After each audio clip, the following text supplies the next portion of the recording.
ಹರೇ ಶ್ರೀನಿವಾಸ. ನಮಸ್ಕಾರ ಬಂಧುಗಳೇ. ನಮ್ಮ ಹಿಂದಿನ ವಿಡಿಯೋದಲ್ಲಿ ಚಾತುರ್ಮಾಸ್ಯ ರಂಗೋಲಿಯನ್ನು ಹೇಗೆ ಹಾಕಬೇಕೆಂದು ನೋಡಿದ್ದೇವೆ. ಚಾತುರ್ಮಾಸ್ಯ ರಂಗೋಲಿ ಹಾಕುವುದರಿಂದ ಸಂಪತ್ತು, ಐಶ್ವರ್ಯ ಹಾಗೂ ಸೌಭಾಗ್ಯ ಪ್ರಾಪ್ತಿಯಾಗುತ್ತದೆ. ಚಾತುರ್ಮಾಸ್ಯ ರಂಗೋಲಿಯನ್ನು 5 ವರ್ಷಗಳವರೆಗೆ ಚಾತುರ್ಮಾಸದಲ್ಲಿ 4 ತಿಂಗಳು ಹಾಕಬೇಕು. ಪ್ರತಿ ವರ್ಷ ಉತ್ಥಾನ ದ್ವಾದಶಿಯಂದು ಚಾತುರ್ಮಾಸ್ಯ ರಂಗೋಲಿ ವ್ರತವನ್ನು ಸಮಾಪ್ತಿ ಮಾಡಿ ಸ್ವಂತ ಸಹೋದರರಿಗೆ ದಾನವನ್ನು ಕೊಡಬೇಕು. ಚಾತುರ್ಮಾಸ್ಯ ರಂಗೋಲಿ ಹಾಕಿ ಪೂಜೆ ಮಾಡಿದ ನಂತರ ಚಾತುರ್ಮಾಸ್ಯ ರಂಗೋಲಿ ಮಂತ್ರ ಅಂದರೆ ಕಥೆಯನ್ನು 1 ಬಾರಿ ಓದಬೇಕು, ಇಲ್ಲವೇ ಕೇಳಬೇಕು. ಅಂದರೆ ಚಾತುರ್ಮಾಸ್ಯ ರಂಗೋಲಿ ಹಾಕಿದ ಸಂಪೂರ್ಣ ಫಲವು ಪ್ರಾಪ್ತಿಯಾಗುತ್ತದೆ. ಈಗ ಚಾತುರ್ಮಾಸ್ಯ ರಂಗೋಲಿ ಮಂತ್ರ ಅಂದರೆ ಕಥೆಯನ್ನು ನೋಡೋಣ.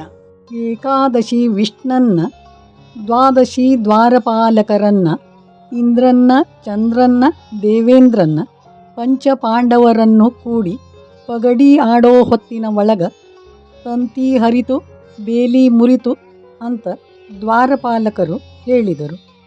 ಊರೊಳಗೆ ಚಾತುರ್ಮಾಸದ ರಂಗೋಲಿ ಯಾರ ಹಾಕ್ಯಾರ ನೋಡಿಕೊಂಡು ಬಾ ಅಂತ ಹೇಳಿದರು. ಗಂಗಿ ಹಾಕ್ಯಾಳ, ಗೌರಿ ಹಾಕ್ಯಾಳ, ಸಾವಿತ್ರಿ ಸರಸ್ವತಿ ಹಾಕ್ಯಾಳ, ಶ್ರೀಕೃಷ್ಣನ ತಂಗಿ ಸುಭದ್ರ ಹಾಕಿಲ್ಲ ಅಂತ ಹೇಳಿದರು.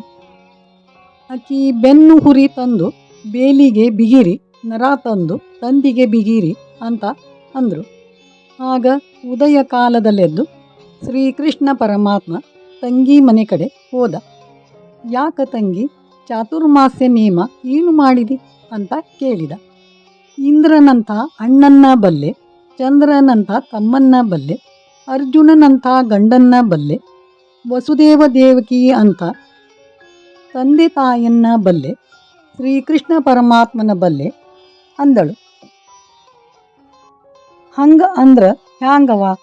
ರಂಗೋಲಿ ಹಾಕು, ನೇಮ ಹಿಡಿ, ಘಟ್ಟ ಬೆಟ್ಟಕ್ಕೆ ಹೋಗಿ ಅಚ್ಚ ಬೆಣಚು ಕಲ್ಲು ತಂದು ಹವಳ ಮುತ್ತು ಹಾಕಿ ಕುಟ್ಟಿ ಬೀಸಿ ಶ್ರೀಕೃಷ್ಣನ ಗದ್ದುಗೆ ವಿಷ್ಣುಪಾದ, ಶಂಖ, ಚಕ್ರ, ಗದ, ಪದ್ಮ, ಸ್ವಸ್ತಿಕ, ವೃಂದಾವನ, ಕೊಳಲು, ತಂತಿ, ಬೇಲಿ, ಆಕಳು, ಕರು, 33 ಪದ್ಮಗಳು, ಶ್ರೀರಾಮನ ತೊಟ್ಟಿಲು, ಸೀತಾ ಸೆರಗು, ತುಳಸೀದಳ ಇಷ್ಟೆಲ್ಲ ಹಾಕಬೇಕು. ಆನೆ, ದ್ವಾರಪಾಲಕರು ಹಾಕಬೇಕು ಅಂತ ಹೇಳಿದ.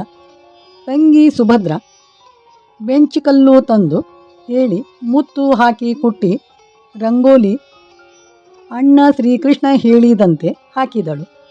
ಈ ರಂಗೋಲಿಯನ್ನು ಕರಿ ಆಕಳು ಕಟ್ಟಿದಲ್ಲೇ, ಬಿಳಿ ಆಕಳು ಬಿಚ್ಚಿದಲ್ಲೇ, ಋಷಿಗಳು ಕೂಡುವಲ್ಲಿ, ಗಂಗಾ ತಟಾಕದಲ್ಲೇ, ದೇವರ ಮುಂದೆ, ತುಳಸಿ ಮುಂದೆ, ಇಂಥ ಸ್ಥಳದಲ್ಲೇ ಹಾಕಬೇಕು. ಸುಭದ್ರ ರಂಗೋಲಿ ಹಾಕಿ ಅರಿಶಿಣ, ಕುಂಕುಮ, ಅಕ್ಕಿ ಕಾಳು ಅರ್ಘ್ಯ ಕೊಟ್ಟಳು. 5 ವರ್ಷ ಹಾಕಿದಳು. ರಂಗೋಲಿ ಹೋಗಿ ಗುಡ್ಡಾಗಿ ನಿಂತು, ಅರಿಶಿಣ ಕುಂಕುಮ ಬೆಟ್ಟಾಗಿ ನಿಂತು, ಅಕ್ಕಿ ಕಾಳು ರಾಶಿಯಾಗಿ ನಿಂತು, ಅರ್ಘ್ಯ ಕೊಟ್ಟದ್ದು ಹಳ್ಳ ಆಗಿ ಹರಿದು.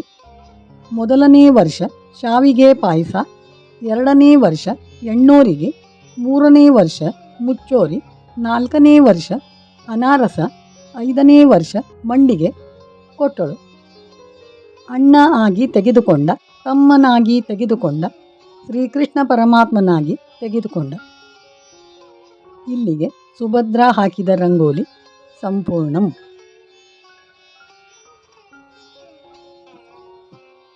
ಈ ರೀತಿ ಚಾತುರ್ಮಾಸ ರಂಗೋಲಿಯನ್ನು ಪ್ರತಿನಿತ್ಯ ಹಾಕಿದ ನಂತರ ಈ ಚಾತುರ್ಮಾಸ ರಂಗೋಲಿ ಮಂತ್ರವನ್ನು ಹೇಳಿ ಅಥವಾ ಕೇಳಿ ನಂತರ ಕೃಷ್ಣಾರ್ಪಣಮಸ್ತು ಎಂದು ಹೇಳಿ ಭಗವಂತನಿಗೆ ಸಮರ್ಪಿಸಿ ರಂಗೋಲಿಯ ಸಂಪೂರ್ಣ ಫಲವನ್ನು ಪಡೆಯಬಹುದು.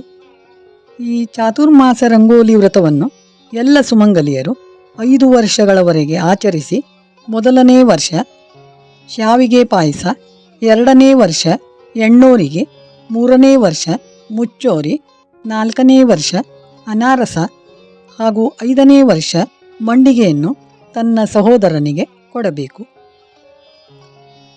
ಚಾತುರ್ಮಾಸ್ಯದಲ್ಲಿ ಈ ಚಾತುರ್ಮಾಸ್ಯ ರಂಗೋಲಿಯನ್ನು ಪ್ರತಿನಿತ್ಯ ಹಾಕಿ ಪೂಜೆ ಮಾಡಿ ರಂಗೋಲಿ ಮಂತ್ರವನ್ನು ಓದಿ ಅಥವಾ ಕೇಳಿ ಈ ವ್ರತವನ್ನು ಭಾರತೀ ರಮಣ ಮುಖ್ಯ ಪ್ರಾಣಾಂತರ್ಗತ ಶ್ರೀ ಕೃಷ್ಣಾರ್ಪಣಮಸ್ತು ಎಂದು ಭಗವಂತನಿಗೆ ಸಮರ್ಪಿಸಬೇಕು. ಚಾತುರ್ಮಾಸ್ಯ ರಂಗೋಲಿ ಮಂತ್ರವನ್ನು ಈ ವಿಡಿಯೋ ಕೆಳಗೆ ಡಿಸ್ಕ್ರಿಪ್ಷನ್ನಲ್ಲಿ ಕೊಡಲಾಗಿದೆ.